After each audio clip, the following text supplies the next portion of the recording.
नमस्कार दोस्तों, मैं निकेश कुमार एजुकेशनल ट्रिप में आप लोगों का स्वागत करता हूं। दोस्तों, आज हम लोग बात करने जा रहे हैं भारत भाग 3, जिसके बारे में आपको हमने पहले ही बता दिया था। और आज के पार्ट में हम लोग बात करने वाले हैं प्रमुख मिट्टियों की, और साथ ही साथ हम लोग बात करेंगे किसकी, दर्रों की। दोस्तों, हमारे भारत में जितनी भी विविधता होती है, उस विविधता के कारण हमारे भारत में कुल 9 प्रकार की मिट्टियां पाई जाती हैं, जिन मिट्टियों को हम लोग जलोढ़ मिट्टी, काली मिट्टी, लाल मिट्टी, लैटराइट मिट्टी, बलुई मिट्टी, पीट या दलदली मिट्टी, पर्वतीय मिट्टी, नमकीन मिट्टी और क्षारीय मिट्टी के नाम से जानते हैं। जिनमें से शुरुआत की जो आपकी 7 मिट्टियां हैं, उनमें उपजाऊ क्षमता कुछ न कुछ अवश्य होती है, लेकिन नमकीन मिट्टी और क्षारीय मिट्टी में उपज की क्षमता नहीं होती। इसलिए हम लोग यहाँ पर इन दोनों मिट्टियों के बारे में बात नहीं करेंगे। ठीक है, तो सबसे पहले हम लोग बात करना स्टार्ट करते हैं आपकी पहली मिट्टी, जिसको हम लोग कहते हैं जलोढ़ मिट्टी। जलोढ़ मिट्टी का निर्माण जो होता है वो नदियों के द्वारा लाए गए अवसादों के जमाव से होता है। ठीक है, तो प्रश्न ये पूछा जाता है कि जलोढ़ मिट्टी का निर्माण कैसे होता है। तो जलोढ़ मिट्टी का निर्माण कैसे होता है, नदियों के द्वारा लाए गए अवसादों के जमाव से होता है। इसका विस्तार पंजाब, हरियाणा, उत्तर प्रदेश, बिहार, बंगाल, असम राज्यों में है। तो यह प्रश्न पूछा जाता है कि इसका जो विस्तार है वो किन किन प्रमुख राज्यों में है। तो वह प्रमुख राज्य हैं पंजाब, हरियाणा, उत्तर प्रदेश, बिहार, बंगाल और असम राज्यों में है। इसका क्षेत्रफल सबसे ज्यादा है। ये भी प्रश्न पूछा जाता है कि निम्नलिखित मिट्टियों में से किस मिट्टी का क्षेत्रफल सबसे ज्यादा है। तो सबसे ज्यादा क्षेत्रफल किसका है, आपके जलोढ़ मिट्टी का है, जिसको हम लोग जलोढ़ तंत्र के भी नाम से जानते हैं। ठीक है, इसका रंग हल्का भूरा होता है। ठीक है, तो इसका ध्यान देंगे यहाँ पर कि इसका रंग कैसा होता है। तो इसका रंग जो होता है वो हल्का भूरा होता है, और इसमें जल सोखने की क्षमता सबसे अधिक होती है।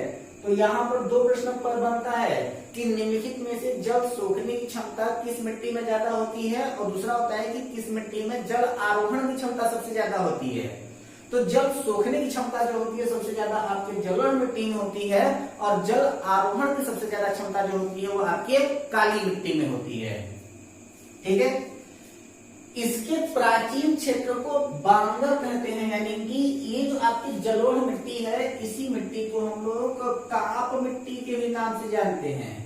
ठीक है, यानी कि इसी को हम लोग क्या कहते हैं, काप मिट्टी के नाम से जानते हैं। यानी कि जब नदियां कहीं से भी जब आती हैं, तो वह अपने साथ जो मिट्टी लेकर के आती हैं, उसी मिट्टी को हम लोग काप मिट्टी कहते हैं, उसी मिट्टी को। तो यहाँ पर होता क्या है कि इसी को हम लोग चिकनी मिट्टी भी कहते हैं। तो यहाँ पर होता क्या है कि इसके प्राचीन क्षेत्र को, यानी कि जो मिट्टियां नदियों के द्वारा लाई गई हैं, उसका प्राचीन क्षेत्र यानी कि जो पुरानी काप मिट्टी है उसको हम लोग कहते हैं बांगर, तथा नई काप मिट्टी को हम लोग क्या कहते हैं, खादल कहते हैं। ठीक है, तो यह प्रश्न पूछा जाता है कि बांगर और खादल किसे कहते हैं। तो जो आपकी नई काप है, उस नई काप को हम लोग खादल कहते हैं, और जो पुरानी काप है उसको हम लोग कहते हैं बांगर। ठीक है, इसके कण महीन होने पर चिकनी मिट्टी, यानी कि इसके भी कण 2 प्रकार के होते हैं कि एक महीन कण वाली मिट्टी होती है और एक बड़े कण वाली मिट्टी होती है। तो जब इसके कण महीन होते हैं तब उसे हम लोग कहते हैं चिकनी मिट्टी, और जब इसके कण बड़े होते हैं तो उसे हम लोग कहते हैं दोमट मिट्टी। ठीक है, तो इसके कण महीन होने पर चिकनी मिट्टी तथा बड़े होने पर दोमट मिट्टी कहलाती है। इसमें नाइट्रोजन और फास्फोरस इन दोनों की कमी होती है, लेकिन इसके बावजूद भी ये सबसे अधिक उपजाऊ है। तो निम्नलिखित मिट्टियों में से कौन सबसे ज्यादा उपजाऊ है। तो यह जो आपकी जलोढ़ मिट्टी या फिर काप मिट्टी है, यह सबसे ज्यादा उपजाऊ है। इसकी मुख्य फसल चावल, गेहूं, जूट, तिलहन और सब्जियां हैं। ठीक है, तो इसमें मुख्य रूप से क्या उत्पादित किया जाता है। तो चावल उत्पादित होता है, गेहूं होता है, जूट होता है, तिलहन होता है, सब्जियां होती हैं, आलू होता है। ये सारे इसके मुख्य फसलों की श्रेणी में आते हैं। ठीक है, इसके बाद हम बात करते हैं किसके बारे में, काली मिट्टी के बारे में। और यहाँ पर होता क्या है कि इसका निर्माण ज्वालामुखी के लावा से होता है। तो काली मिट्टी का निर्माण किससे होता है? तो काली मिट्टी का निर्माण किससे होता है? ज्वालामुखी के लावा से होता है। इसे कपासी, रेगूर, करैल मिट्टी भी कहते हैं। तो ये प्रश्न पूछा गया है कि रेगूर मिट्टी किसे कहते हैं? तो जो आपकी काली मिट्टी है इसे रेगूर मिट्टी के भी नाम से जाना जाता है। ये आपका पूछा गया प्रश्न है। तो काली मिट्टी को ही कपासी मिट्टी, रेगूर मिट्टी या फिर करैल मिट्टी के भी नाम से जाना जाता है।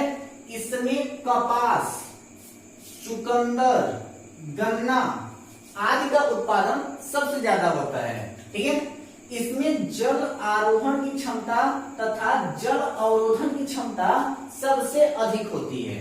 ठीक है, यानी कि यहाँ पर जल को ऊपर चढ़ाने की क्षमता और साथ ही साथ जल को जमाने की क्षमता, जहां पर जल जाए और जम जाए तो जल को जमाने की भी क्षमता और जल को चढ़ाने की क्षमता, फैलाने की क्षमता सबसे ज्यादा अगर किसी मिट्टी में होती है तो वह आपकी काली मिट्टी में होती है। यानी कि इसमें जल आरोहण की क्षमता तथा जल अवरोधन की क्षमता सर्वाधिक होती है। इसका सर्वाधिक क्षेत्रफल महाराष्ट्र एवं गुजरात में है। ठीक है, यानी कि काली मिट्टी का सबसे अधिक क्षेत्र कहाँ पाया जाता है? तो वह आपके महाराष्ट्र और गुजरात में है। इसके अलावा वह कर्नाटक, तमिलनाडु, केरल और आंध्र प्रदेश में भी इसके जो क्षेत्र होते हैं वह पाए जाते हैं। यानी कि इसके अतिरिक्त जो होता है ये कर्नाटक, तमिलनाडु, केरल और आंध्र प्रदेश राज्य में इसका विस्तार है। अब हम लोग बात करते हैं आपके लाल मिट्टी की। तो इसका निर्माण पर्वतों में रासायनिक अपक्षय के द्वारा होता है। ठीक है, तो जो आपकी लाल मिट्टी है उसका निर्माण कैसे होता है? तो लाल मिट्टी का निर्माण कैसे होता है? पर्वतों में रासायनिक अपक्षय के द्वारा होता है। इसमें मोटे अनाज जैसे ज्वार, बाजरा और आपकी जितनी भी दलहनी फसल है जैसे कि चना, मटर, मसूर, अरहर आदि का उत्पादन किया जाता है। इसका विस्तार कहां कहां पर है? तो इसका विस्तार है तमिलनाडु, आंध्र प्रदेश, मध्य प्रदेश, छत्तीसगढ़, छोटा नागपुर, पठारी क्षेत्र तथा पूर्वोत्तर की जितने भी हमारे राज्य हैं उनमें आपकी जो मिट्टी पाई जाती है वह आपकी लाल मिट्टी सबसे ज्यादा पाई जाती है। इसके बाद आती है आपकी लेटराइट मिट्टी। तो लेटराइट मिट्टी क्या होती है कि यह उपजाऊ नहीं होती। ठीक है, यानी कि इसमें उपज हम उगाते हैं लेकिन यह अन्य मिट्टियों के कंपेयर में थोड़ी सी कम उपजाऊ है। तो यह उपजाऊ नहीं होती, परंतु बागवानी की कृषि का कार्य किया जाता है। यानी कि इसमें जितनी बागानी फसलें हैं उनको हम लोग उत्पादित करते हैं, जैसे कि चावल हो गया, कहवा हो गया, रबर हो गया, गरम मसाला हो गया, काजू हो गया इत्यादि का उत्पादन जो होता है वो आपके लेटराइट मिट्टी में किया जाता है। इसका विस्तार कहाँ है? तो इसका विस्तार है महाराष्ट्र में, कर्नाटक में, केरल में, तमिलनाडु में, पश्चिम बंगाल में और असम राज्य में इसका विस्तार जो है वो सबसे ज्यादा पाया जाता है। आप लोग सबसे पहला काम करें, वीडियो को रोकें और वीडियो को रोकने के बाद इसका स्क्रीनशॉट लें और अपनी नोट्स में इसको जरूर लिखें, क्योंकि जब मैं पर्यावरण के यूपी टेट के लिए और आपके लोअर पीसीएस के लिए मैं आपका टेस्ट लूंगा तो इसका सीधा मतलब है कि हमारे प्रश्नों का जवाब सिर्फ वही दे पाएगा जिसके पास हमारी क्लास नोट्स अवेलेबल होगी। ठीक है, तो इसका सबसे पहले आप लोग स्क्रीनशॉट ले लें।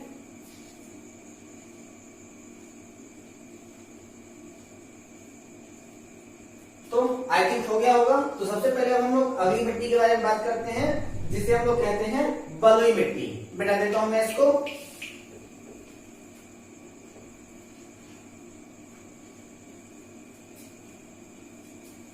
आप लोगों के लिए लिखने में इसे काफी ज्यादा समय लगता है और देखिए मिटाने में बिल्कुल समय नहीं लग रहा। सारा के सारा पार्ट बड़े आसानी से मिटता हुआ चला जाता है।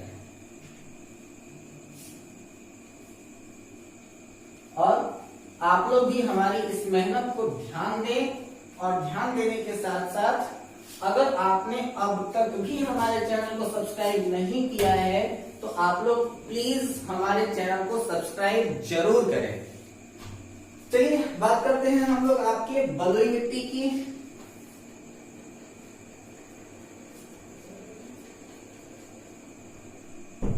बलुई मिट्टी, ठीक है। तो यह राजस्थान के समीपवर्ती, यह राजस्थान के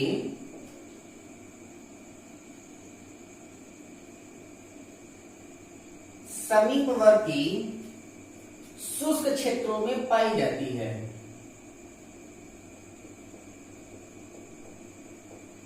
शुष्क क्षेत्रों में पाई जाती है,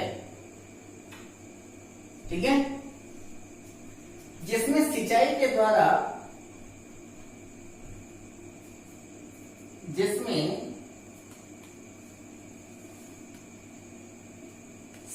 द्वारा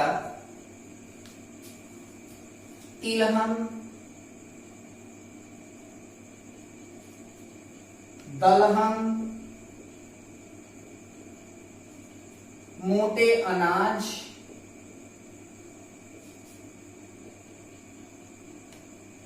आदि का उत्पादन होता है। आदि का उत्पादन होता है, ठीक है। इसके बाद आपकी अगली मिट्टी है जिसको हम लोग कहते हैं पीट या दलदली मिट्टी, ठीक है। इसको हम लोग क्या कहते हैं, पीट या दलदली मिट्टी के भी नाम से जानते हैं। तो यह मिट्टी सागर के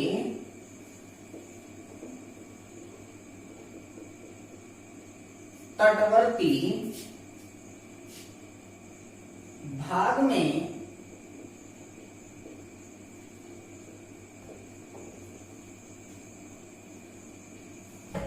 वनस्पतियों के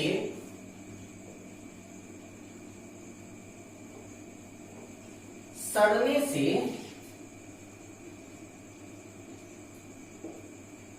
बनता है, ठीक है। इसके बाद है आपकी पर्वतीय मिट्टी।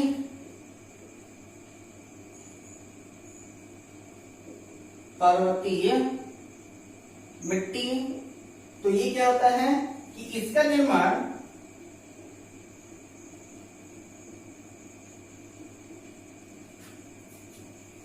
हिमालय के क्षेत्रों में पाया जाता है।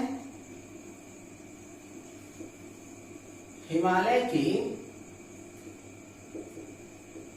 क्षेत्रों में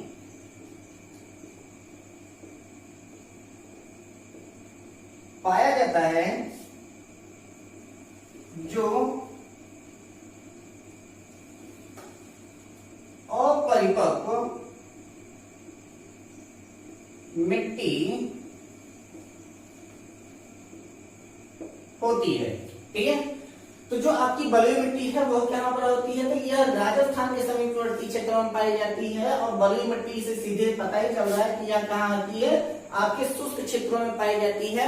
और जहां पर बलुई मिट्टी होती है वहां पर उसे सिंचाई की सबसे ज्यादा आवश्यकता होती है। यहाँ पर तिलहन, दलहन और मोटे अनाज का उत्पादन किया जा सकता है। जो आपकी पीट या दलदली मिट्टी होती है, इसको कहां पर पाया जाता है, तो यह सागर के तटवर्ती क्षेत्रों में पाया जाता है, जहां पर वनस्पतियों के सड़ने से इसका निर्माण होता है। और सागर के तटवर्ती क्षेत्र में सबसे ज्यादा जो खेती होती है वह आपके नारियल की खेती और ताड़ की खेती होती है, ठीक है। अगला जो होता है वो आपकी पर्वतीय मिट्टी होती है, तो इसका निर्माण जो होता है वो हिमालय के क्षेत्रों में पाया जाता है। और यह अपरिपक्व मिट्टी होती है, यानी कि इसमें छोटे मोटे पर्वतीय अनाज जो होते हैं वो उनका उत्पादन किया जा सकता है, लेकिन और किसी भी अन्य का उत्पादन इसमें संभव नहीं हो पाता। नमकीन मिट्टी और क्षारीय मिट्टी जो होती है वो आपकी किसी भी प्रकार से उत्पादन के योग्य नहीं होती, बंजर भूमि की तरह के रूप में वह परिवर्तित हो जाती है। इसलिए हम लोग यहाँ पर उन मिट्टियों के बारे में हम लोग बात नहीं करेंगे। इस प्रकार से यह आपकी कुल 9 मिट्टियां होती हैं। अब हम लोग बात करते हैं जो आपके प्रमुख दर्रे हैं उन दर्रों के बारे में।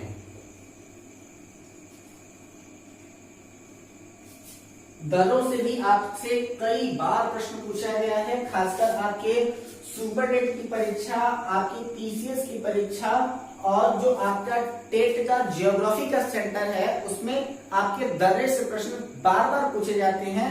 और साथ ही साथ पर्यावरण में भी आपका दर्रा एक टॉपिक के रूप में इंक्लूड किया गया है। सो आप लोग ध्यान से इन सारे के सारे वीडियो को देखें और नोट्स जरूर बनाते रहें। और आपसे मैं फिर से रिक्वेस्ट कर रहा हूं कि अगर अभी भी आपने हमारे चैनल को सब्सक्राइब नहीं किया है तो प्लीज हमारे चैनल को सब्सक्राइब जरूर करें।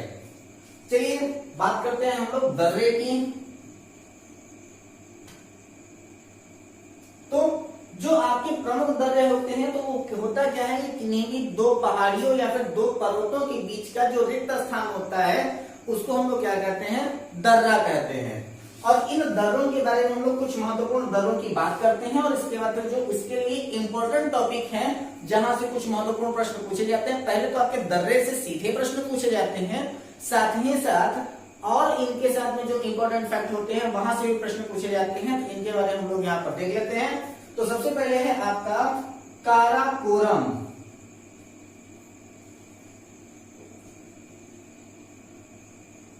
तो ये जो आपका काराकोरम दर्रा है वो कहां पर है, आपका जम्मू एवं लद्दाख में है। और मेनली अगर हमसे कहा दिया जाए कि काराकोरम कहां पर है तो काराकोरम जो है वो आपके लद्दाख में है। ठीक है, इसके बाद है आपका जोजिला। जोजिला दर्रा कहां पर है, तो ये भी है आपका जम्मू एवं लद्दाख। ठीक है, अगला क्या है आपका पीर पंजाल। पीर पंजाल ये कहां पर है, तो ये भी है आपका जम्मू एवं लद्दाख में। अगला दर्रा है आपका बनिहाल। बनिहाल दर्रा आपका कहां पर है, तो ये भी होगा आपके जम्मू एवं लद्दाख में। इसके बाद है आपका बर्जिल। बर्जिल दर्रा कहां पर है, तो ये है आपका जम्मू एवं लद्दाख में। इसके बाद है आपका सिपकिला। ये पूछा गया है, तो सिपकिला दर्रा कहां पर है, तो सिपकिला दर्रा है आपका हिमाचल प्रदेश में। इसके बाद है आपका रोहतांग। रोहतांग दर्रा कहां पर है, तो ये भी है आपके हिमाचल प्रदेश में। इसके बाद है आपका बड़ा लाचा दर्रा। ठीक है, बड़ा लाचा दर्रा कहां पर है, तो ये है आपका हिमाचल प्रदेश में। ध्यान देंगे इसका फिर से, तो काराकोरम जम्मू लद्दाख, जोजिला जम्मू लद्दाख, पीर पंजाल जम्मू लद्दाख, बनिहाल जम्मू लद्दाख, बर्जिल जम्मू एवं लद्दाख में, बर्जिल लिया मैंने बर्जिल। इसके बाद सिपकिला हिमाचल प्रदेश में, रोहतांग हिमाचल प्रदेश में, बड़ा लाचा ये भी आपके हिमाचल प्रदेश में ही है। ठीक है, मिटाते हैं और कुछ और दर्रों के बारे में आपको बताते हैं। नोट करते जाएंगे आप लोग भाई, आपको मैं बार बार बोल रहा हूं इस बात के लिए। इसके बाद है आपका लिपुलेख। लिपुलेख कहां है, उत्तराखंड। ये सब के सब दर्रा है, लिपुलेख दर्रा। ठीक है, इसके बाद फिर आपको मैं बार बार कह रहा हूं लेकिन आप लोग मान ही नहीं रहे हैं, तो माना दर्रा। माना दर्रा कहां पर है, ये भी मान गया, कहां पर, उत्तराखंड में। अच्छा, तो लिपुलेख है आपका उत्तराखंड, माना दर्रा उत्तराखंड। इसके बाद है आपका नीति। नीति दर्रा कहां है, तो ये भी है आपके उत्तराखंड में। ठीक है, इसके बाद है आपका नाथुला। नाथुला दर्रा कहां पर है, तो ये है आपका सिक्किम में, ठीक है। इसके बाद है आपका जेलेप्सा। जेलेप्सा दर्रा कहां पर है? तो ये भी है आपके सिक्किम में, ठीक है। इसके बाद है आपका बोंडिला।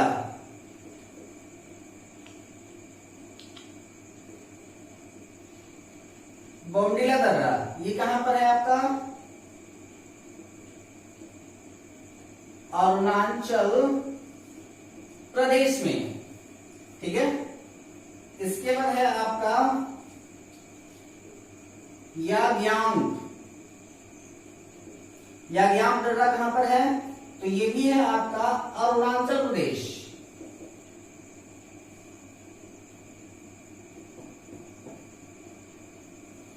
अगला क्या है आपका?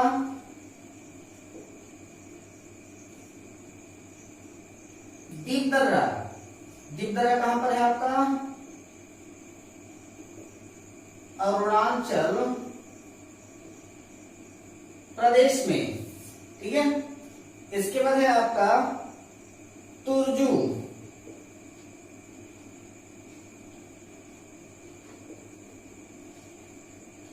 तुर्जू दर्रा कहां पर है? तो तुर्जू दर्रा है आपका मणिपुर में।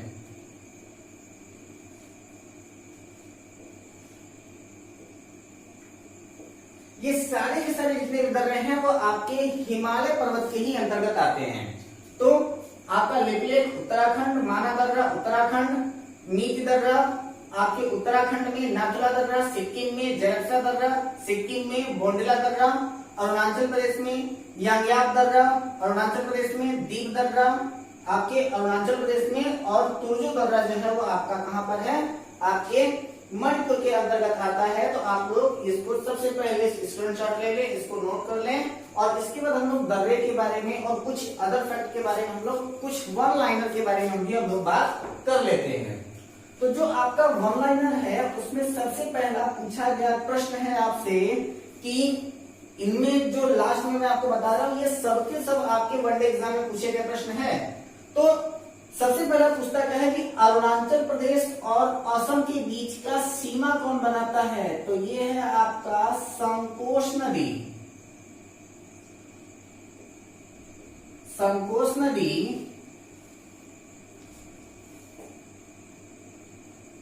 अरुणाचल प्रदेश एवं असम के बीच सीमा बनाती है, ठीक है। इसके बाद फिर अगला है आपका पॉइंट यामयांग दर्रा के पास, यामयांग दर्रा के पास में क्या होता है? ब्रह्मपुत्र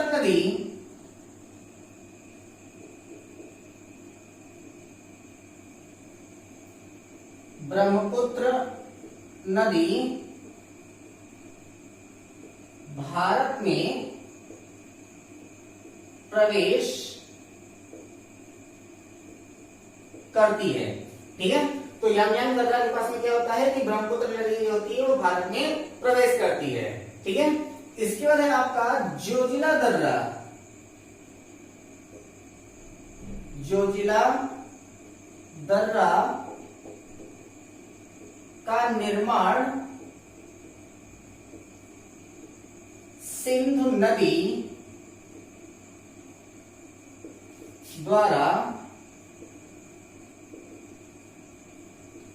हुआ है, ठीक है।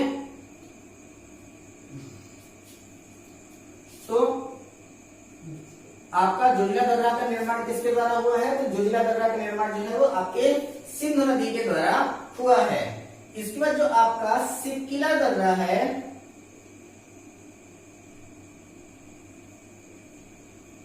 सिक्किला दर्रा का निर्माण सतलज नदी द्वारा हुआ है।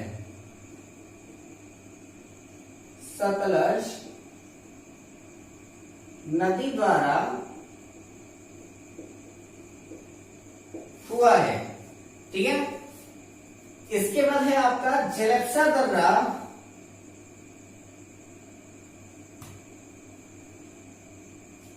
आपका क्या है, जलेप्सा दर्रा का निर्माण तीस्ता नदी द्वारा हुआ है। तीस्ता नदी द्वारा हुआ है, ठीक है। इसके बाद है आपका लद्दाख का काराकोरम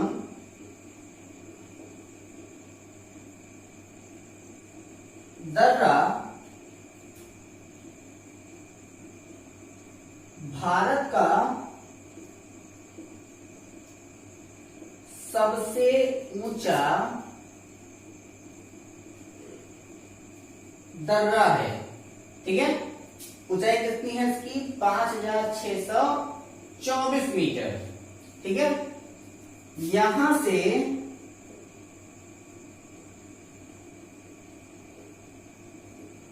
चीन जाने वाली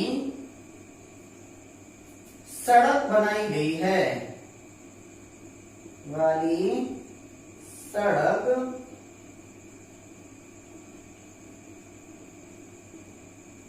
बनाई गई है, ठीक है। तो संतोष नदी अरुणाचल प्रदेश एवं असम के बीच की सीमा बनाती है। यारियांग दर्रा जो है ब्रह्मपुत्र नदी भारत में प्रवेश करती है। जोजिला दर्रा का निर्माण सिंधु नदी के द्वारा हुआ है। सिपिला दर्रा का निर्माण सतलज नदी के द्वारा हुआ है। जलेप्सा दर्रा का निर्माण तीस्ता नदी के द्वारा हुआ है। लद्दाख का काराकोरम दर्रा भारत का सबसे ऊंचा दर्रा है, जिसकी ऊंचाई कितनी है, 5624 मीटर है। यहाँ से चीन को जाने वाली एक सड़क बनाई गई है, ठीक है। इसके बाद आपका बुर्जिल दर्रा श्रीनगर से गिलगित को जोड़ती है, ठीक है। हमारे भारतीय सेना के लिए सबसे ज्यादा महत्वपूर्ण दर्रे हो जाते हैं सब, खासकर युद्ध के समय में। तो आपका क्या है, बुर्जिल दर्रा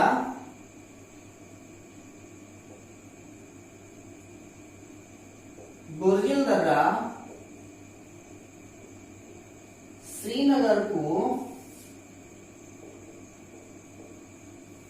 गिलगित से जोड़ती है, ठीक है। इसके बाद है आपका बनिहाल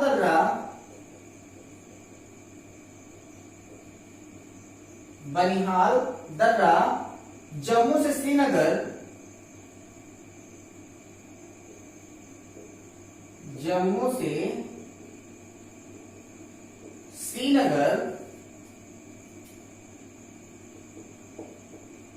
जाने का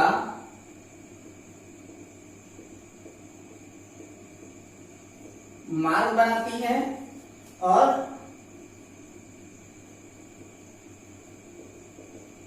जवाहर सुरंग इसी में है। ये पूछा गया प्रश्न है कि आपका जवाहर सुरंग कहाँ है। जवाहर सुरंग कहाँ है, आपके बनिहाल दर्रे में है, जो जम्मू को श्रीनगर से जोड़ने का काम करती है, ठीक है। अगला है आपका सिरकिला दर्रा,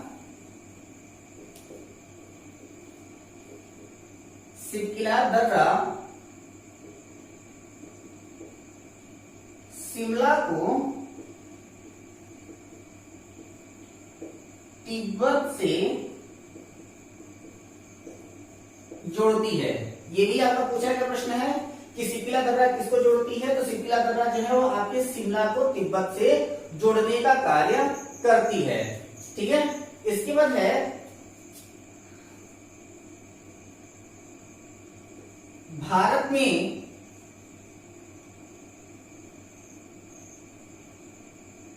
रामेश्वर के निकट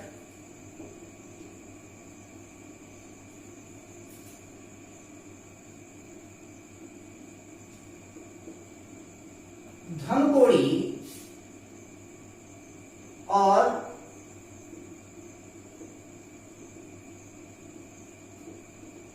श्रीलंका के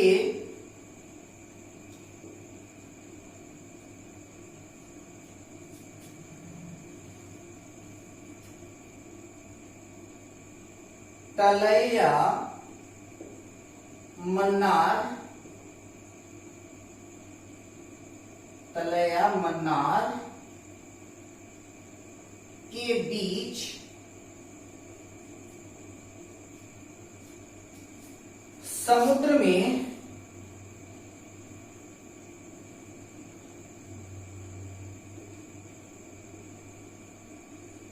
डूबी हुई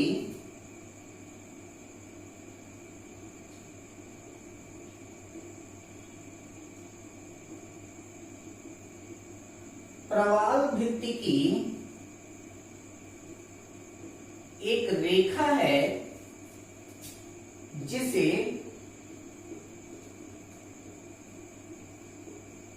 आदम का पुल कहते हैं। ठीक है, तो बुर्जिल दर्रा जो है वो आपका श्रीनगर को गिलगित से जोड़ती है। बनिहाल दर्रा जम्मू से श्रीनगर जाने का मार्ग बनाती है, इसी में आपका जवाहर सुरंग भी है। सिद्धिया दर्रा जो है शिमला को तिब्बत से जोड़ती है। भारत में रामेश्वर के निकट जो धनकोड़ी है और श्रीलंका में तलैया मन्नार है, इसी के बीच में समुद्र में डूबी हुई एक प्रवाल भित्ति भी है जिसे आदम का पुल के ही नाम से जाना जाता है। हम आशा करते हैं आपको यह वीडियो पसंद आई होगी। यदि आपको हमारी यह वीडियो पसंद आई हो तो हमारी इस वीडियो को लाइक करें, अपनी राय हमारे कमेंट बॉक्स में दें। यदि आप हमारे चैनल पर नए हैं तो चैनल को सब्सक्राइब जरूर करें तथा इस वीडियो को ज्यादा से ज्यादा लोगों को शेयर करें। अपना और अपनों का ख्याल रखें, हंसते रहें, मुस्कुराते रहें, अपना ध्यान रखें। धन्यवाद।